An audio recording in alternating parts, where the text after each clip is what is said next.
Assalamualaikum warahmatullahi wabarakatuh. Perkenalkan, nama saya Aldri Rifki Alfarel dari kelas C Perminyakan angkatan 2021. NPM 213210557. Di video kali ini saya akan menyampaikan materi bahasa Indonesia yang dipimpin oleh Bapak Dr. Asnawi SPD MPD. Langsung saja ke materinya. Pedoman Umum Ejaan Bahasa Indonesia atau PUEB. Dulu saat belajar bahasa Indonesia, kita pasti tidak asing dengan istilah ejaan yang disempurnakan atau EYD. Pedoman EYD adalah pedoman ejaan bahasa Indonesia yang sudah berlaku sejak tahun 1972. Namun, pada tanggal 26 November 2015 yang lalu, EYD sudah diganti menjadi Pedoman Umum Ejaan Bahasa Indonesia atau PUEB. Meskipun sudah berjalan beberapa tahun, masih banyak yang belum mengenali pedoman baru penulisan ejaan bahasa Indonesia ini. Tujuan atau alasan dari berubahnya pedoman EYD menjadi PUEB adalah pertama karena adanya kemajuan teknologi seiring kemajuan zaman dan kedua untuk memantapkan fungsi dari bahasa Indonesia itu sendiri. Atas dasar alasan itu, PUEB pun hadir sebagai jawaban atas kemajuan bahasa Indonesia di negeri ini dengan lebih lengkap. Beberapa hal yang menjadi isi dalam PUEB meliputi penggunaan huruf, penggunaan kata, penggunaan tanda, tanda baca, serta penggunaan kata serapan. Pemakaian huruf dalam PUEB. 1. Huruf abjad terdiri dari 26 huruf. 2. Huruf vokal terdiri atas 5 huruf A, I, U, E, O dalam pengucapan atau pelafalan kata yang benar terbagi menjadi lemah dan kuat.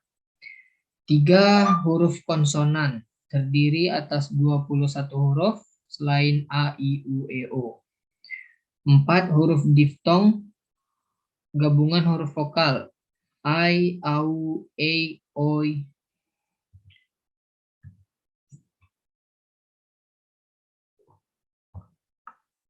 5. Gabungan huruf konsonan K, H, Eng, Eng, Nye.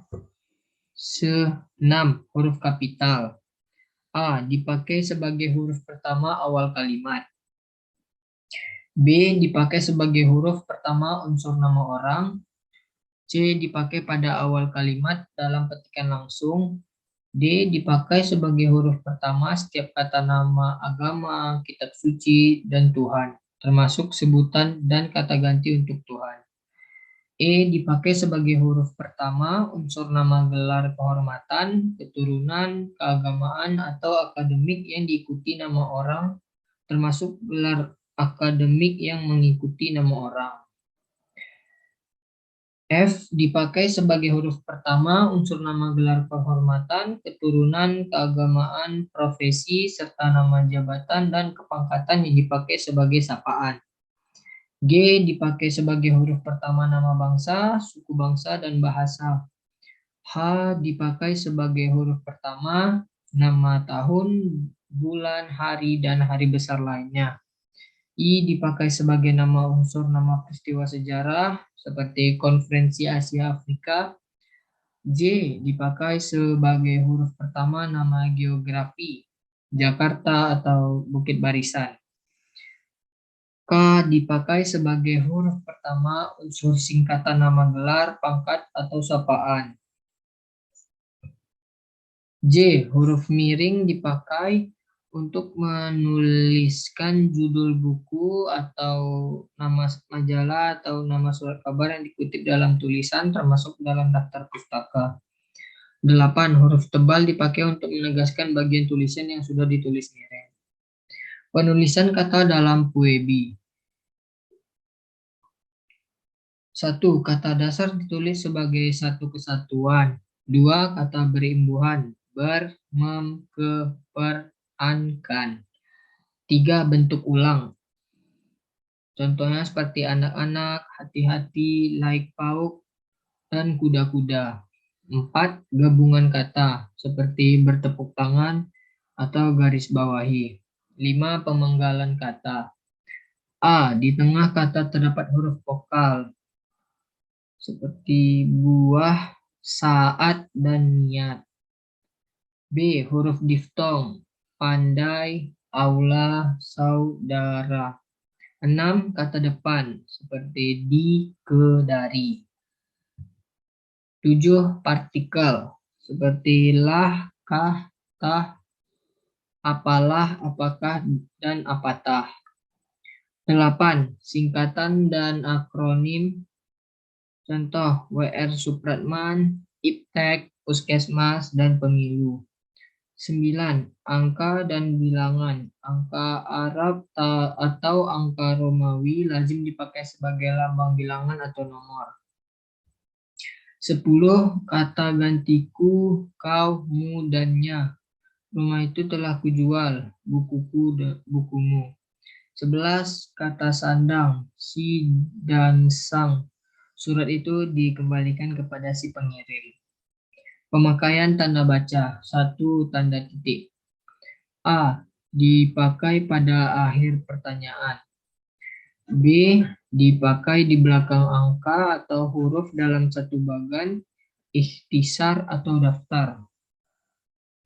C. Dipakai untuk memisahkan angka jam, menit, dan detik yang menunjukkan waktu dan jangka waktu.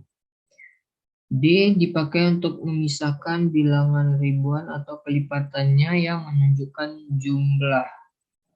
2. Tanda koma. A. Dipakai di antara unsur-unsur dalam suatu pemerintahan atau pembilangan, seperti telepon seluler, komputer, atau internet.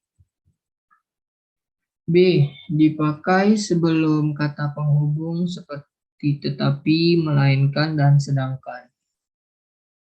C. Dipakai untuk memisahkan anak kalimat yang mendahului kalimatnya.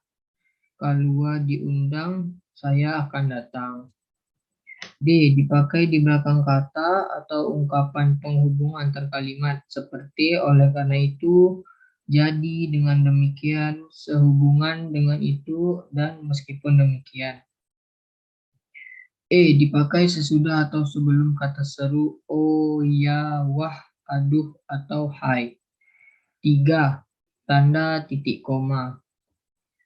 A. Dipakai sebagai pengganti kata penghubung untuk memisahkan kalimat setara yang satu dari kalimat setara yang lain di dalam kalimat majemuk. B. Dipakai pada akhir perincian yang berupa klausa, berbadan sehat, dan C. Dipakai untuk memisahkan bagian-bagian pemerincian dalam kalimat yang sudah menggunakan tanda koma.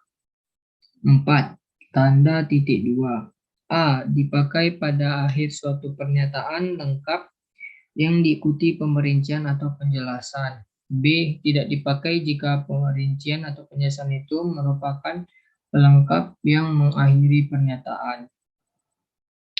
C. Dipakai sesudah kata atau ungkapan yang memerlukan pemberian. D. Dipakai dalam naskah drama sesudah kata yang menunjukkan pelaku dalam percakapan. 5. Tanda hubung. A. Dipakai untuk menandai bagian kata yang terpenggal oleh pergantian baris. B. Dipakai untuk menyambung unsur kata ulang, anak-anak, atau kemerah-merahan. C. Dipakai untuk menyambung tanggal, bulan, dan tahun. D. Dipakai untuk merangkai sekian, bernyamu. 6. Tanda pisah. A. Dipakai untuk membatasi penyisipan. B. Dipakai juga untuk menegaskan adanya keterangan aposisi alat atau keterangan yang lain. C. Dipakai di antara dua bilangan, tanggal atau tempat yang berarti sampai dengan atau sampai ke. 7. Tanda tanya. Dipakai pada akhir kalimat tanya. 8. Tanda seru. Dipakai untuk mengakhiri ungkapan atau pernyataan yang berupa seruan atau perintah yang menggambarkan kesungguhan, ketidakpercayaan, atau emosi yang kuat. 9. Tanda elipsis dipakai untuk menunjukkan bahwa dalam suatu kalimat atau kutipan ada bagian yang dihilangkan. 10. Tanda petik dipakai untuk mengapit petikan langsung yang berasal dari pembicaraan naskah atau bahan tertulis lain. 11. Tanda petik tunggal dipakai untuk mengapit petikan yang terdapat dalam petikan lain. 12. Tanda kurung dipakai untuk mengapit tambahan keterangan atau penjelasan. 13. Tanda kurung siku dipakai untuk mengapit huruf kata atau kelompok kata sebagai koreksi atau tambahan atas kesalahan atau kekurangan di dalam naskah asli yang ditulis oleh orang lain. 14. Tanda garis miring dipakai dalam nomor surat, nomor pada alamat, dan penandaan masa 1 tahun yang terbagi dalam 2 tahun takwim. 15. Tanda penyingkat atau apostrof dipakai untuk menunjukkan penghilangan bagian kata atau bagian angka tahun dalam konteks tertentu. Penulisan unsur serapan. Dalam perkembangannya, bahasa Indonesia menyerap unsur dari berbagai bahasa, baik dari bahasa daerah seperti bahasa Jawa, Sunda, Bali, maupun dari bahasa asing, seperti bahasa Sanskerta, Arab, Portugis, Belanda, Cina, dan Inggris. Berdasarkan taraf integrasinya, unsur serapan dalam bahasa Indonesia dapat dibagi menjadi 2 kelompok besar. Pertama, unsur asing yang belum sepenuhnya terserap dalam bahasa Indonesia, seperti force majeure, de facto, de jure, dan exploitation de hoc par hoc. Unsur-unsur itu dipakai dalam konteks bahasa Indonesia, tetapi cara pengucapan dan penulisannya masih mengikuti cara asing. Kedua unsur asing yang penulisan dan pengucapannya disesuaikan dengan kaidah bahasa Indonesia. Dalam hal ini, penyerapan diusahakan agar ejaannya diubah seperlunya sehingga bentuk Indonesianya masih dapat dibandingkan dengan bentuk asalnya. Contoh, Arab, kadar, ikomah, ikamah, akidah, akidah. Baiklah, mungkin sekian dari saya materi yang saya sampaikan. Jika terdapat kesalahan atau salah kata, mohon dimaafkan. Wabillahi taufiq walhidayah. Wassalamualaikum warahmatullahi wabarakatuh.